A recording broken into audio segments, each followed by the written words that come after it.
All right, so are you ready to, like, dive into something that feels kind of like straight out of a spy novel? Oh, yeah. Because we're going to be talking about USAID, Okay. the CIA, and, like, regime change. All right. I know, right? It sounds pretty wild. It does. But we've got some really interesting research that we're going to be unpacking. Yeah. And one of our sources is an interview with a guy named Mike Benz. Okay. And he has been uncovering some really interesting stuff about USAID. Okay, cool. So USAID, what does that even stand for?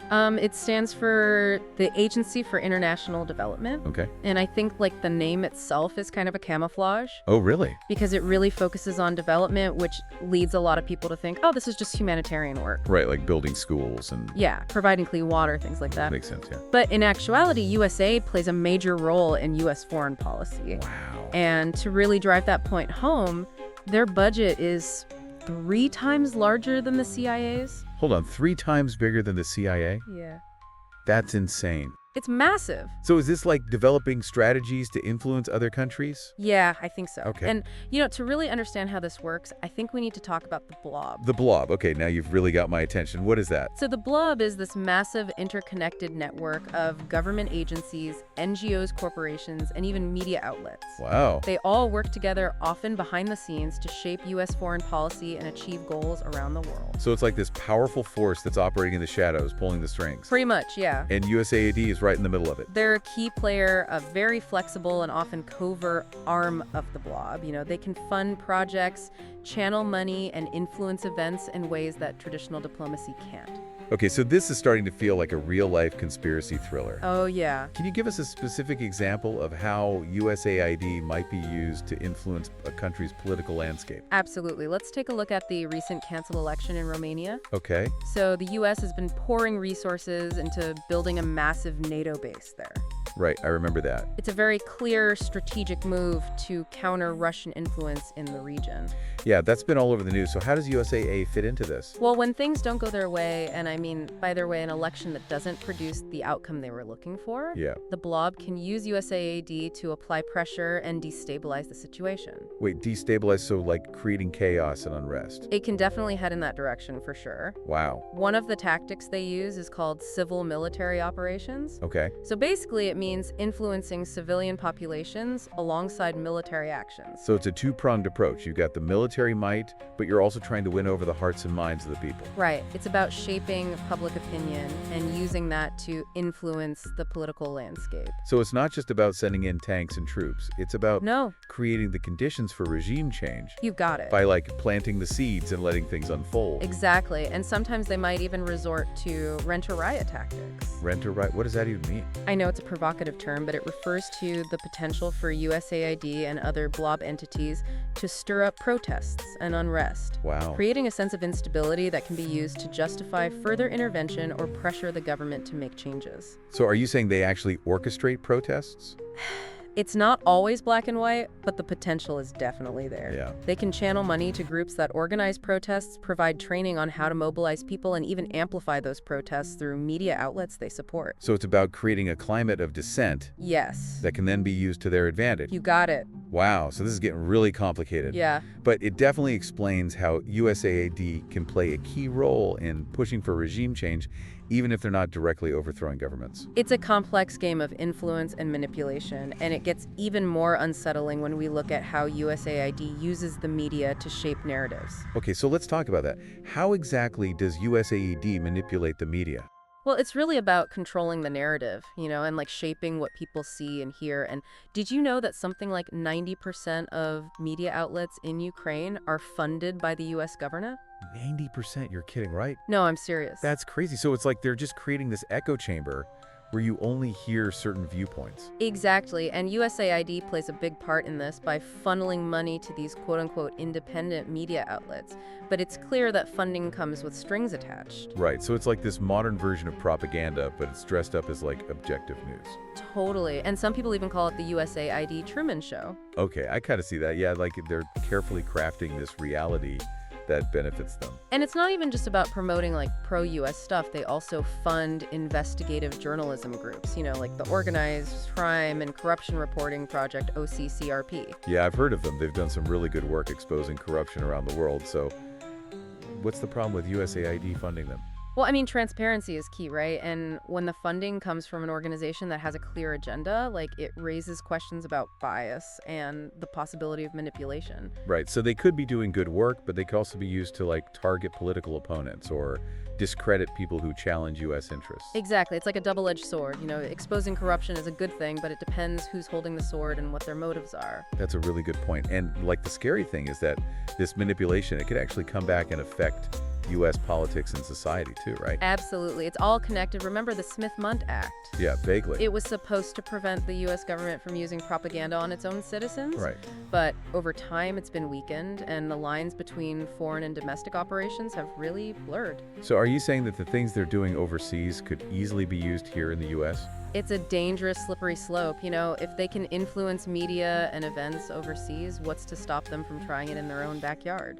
That is unsettling. It's like the foundation of our democracy is being chipped away at, both from the inside and the outside. And this isn't just like some abstract theory. Right. Mike Benz has found some really specific and troubling connections between USAID and things happening here in the U.S. Okay, so let's get into those. What else has he uncovered? Well, one of the more intriguing connections involves USAID, the Black Lives Matter movement, and a group called the Tide Center. Black Lives Matter. What's USAID doing with them? It's a really complex web of relationships, but basically USAID gave $27 million to the Tide Center, which is the fiscal sponsor for the Black Lives Matter Global Network Foundation. Wait, hold on. The Black Lives Matter organization? That's a pretty controversial group. Yeah. What was this grant for? So officially it was meant for securing commitments from foreign countries, but the details are kind of murky, and it raises a lot of questions about how USAID funds are being used and if they're being used for things they weren't meant for. So we have USAID funding an organization connected to Black Lives Matter potentially to influence foreign governments. It's hard to imagine that this wouldn't affect the Black Lives Matter movement here in the U.S. too. Exactly. It really shows how interconnected these issues are and how little transparency there is with USAID's activities. It's like USAID is this giant octopus with tentacles reaching into everything, both here and in other countries. That's a great analogy, and it gets even more disturbing when we start looking into some of the darker stuff that USAID has been involved in. Like Mike Benz's research suggests they might be entangled with the global drug trade. Whoa, hold on, the drug trade. Are you being serious? Yeah, it's important to remember that we're just presenting the information from Mike Benz's research. Right. We're not saying it's definitely true, Right. but the connections he's found are worth exploring. Okay, so how is USAID connected to the drug trade? It's a tangled web that goes back decades, but for example, during the Soviet-Afghan War, USAID money was used to support Afghan poppy farmers. Poppy farmers, so the source of opium. Exactly, and then there are also links to U.S. support of right-wing paramilitary groups in Latin America, some of whom were heavily involved in drug trafficking. So are we saying that USAID might have indirectly supported drug production and trafficking? I mean, that's a pretty huge accusation. It's complicated, and it's important to consider the historical context and all the different people involved, but there's definitely a connection between U.S. foreign policy, drug production, and trafficking, and sometimes it seems intentional, and sometimes it's just unintended consequences. This is definitely the most disturbing thing we've talked about so far, you know? Yeah. It's one thing to, like, manipulate media or try to influence elections, but to be potentially complicit in the drug trade, which causes so much suffering around the world, that's a whole other level of messed up. Yeah, it raises some really serious ethical questions, and it shows why we need to demand transparency and accountability from our government.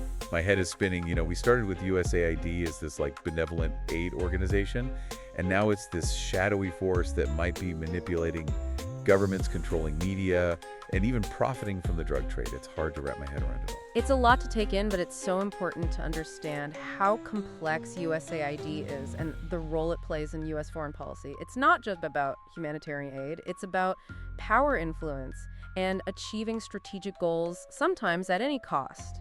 And the deeper we go, the more unsettling it gets.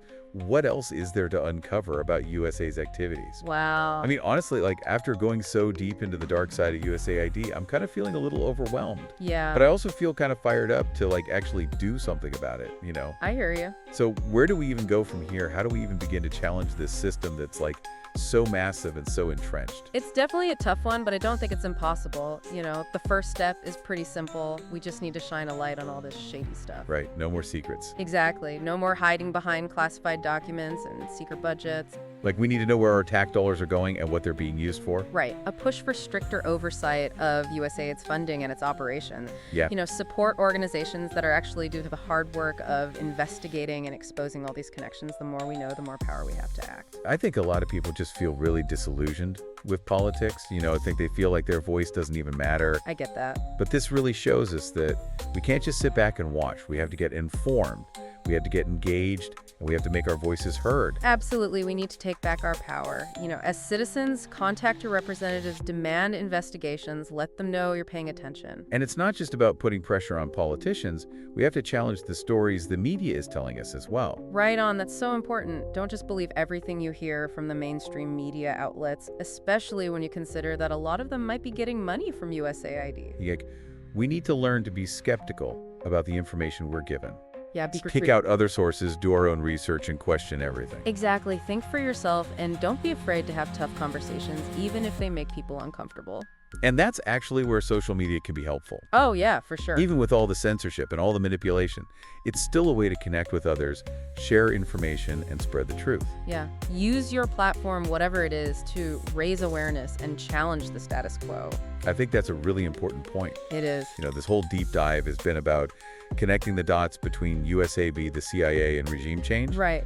But now it's about connecting with each other, building a movement for real change. It's about taking back our democracy, both here at home and around the world. Yeah. It's about making sure our leaders are putting people first, not corporations or special interest groups. I love that taking back our democracy, it's a powerful message and a goal that's so important. But honestly, it also feels really daunting. Yeah. I mean, the blob, as you call it, is huge, and it's so deeply rooted.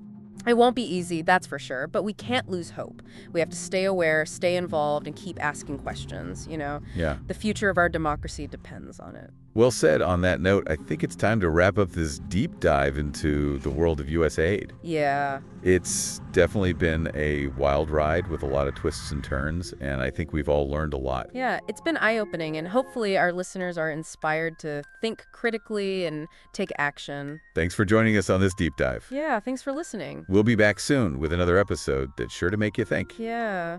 Until then, stay curious and stay engaged.